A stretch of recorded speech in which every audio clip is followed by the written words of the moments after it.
If you were having coffee with me, I'd welcome you to my tangle of words. Warm your hands by the fire. It's kind of cold. For us, anyway. I had a bit of a laugh during an online meeting when I discovered our temperatures were exactly the same, yet for us, winter is wintering, while for them, it's a sunny summer day. How does 15.5 degrees Celsius feel to you? If you're having coffee with me, I'll tell you that it's a well-known fact that governments tend to be massive spenders and contract out a significant amount of work. Anyone who fancies themselves an ambitious entrepreneur would do well to figure out how to get the government as a client and get awarded substantial contracts. Somewhere along the line, it was figured out that it wouldn't be prudent for a government directly to have authority to procure goods and services under its own cognizance, as that might result in abuse of the system. Public funds power government expenditure, so transparency in its procurement is required. In Zimbabwe, we have a Procurement Regulatory Authority, PRAS, which is supposed to handle the bureaucracy of tenders. In a perfect world, if the government requires anything, a public tender is published through PRAS. Contractors that meet regulatory approval apply for the tender, and after screenings, a selection is made on whom the tender goes to. Easy peasy, right? Wrong. First of all, the requirements for one to even be considered for application, while standard, aren't a walk in the park. You'll need to be properly registered, incorporated, with all your tax papers in order, and all this in a country that seems as if it punishes formal businesses for their compliance rather than encourage regularization. Small surprise. There's so much informal businesses because it's cheaper and less stressful to pay a fine or bribe than to pay your taxes. How do I know this? Because I attempted a bit of entrepreneurship.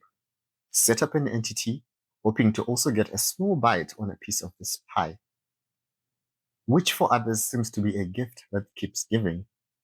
I put in a significant amount of time and effort and didn't get so much as a nibble, and I have nothing to show for it except expired tax clearances and a bank account overdrawn by bank charges. If you're having coffee with me, I'll tell you that the world of tenders is a competitive world that only opens to a select few who either have financial muscle to offer lucrative incentives to ensure favorable outcomes, while others tap into their proximity to powerful individuals, usually political, to influence things in their favor. Tenderpreneurs are the sort of entrepreneurs who know how to secure lucrative tenders. While some deals are above board, there's a tendency to lean towards corrupt practices of grossly inflated figures for minimal delivery or none at all. A 2015 contract of 172 million USD to build a 100 megawatt solar installation in Gwanda to help alleviate electricity challenges is still undeveloped 10 years, several million dollars, and court cases later. Meanwhile, a month ago, our northern neighbor Zambia commissioned a 100 megawatt Chisamba solar project, which cost 100 million, 30 million put up by Zesco, and other 70% backed by Stanbic.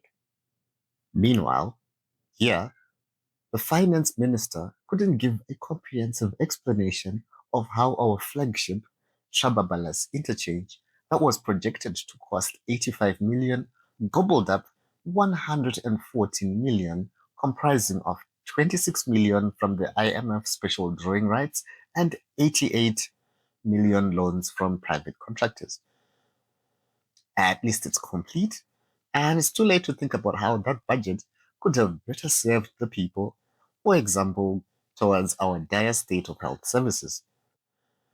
Fortunately, the government is already working on renovating the health services. Work at Parirenyatwa Hospital is progressing steadily, which would imply quite a lot of funding was pumped into it.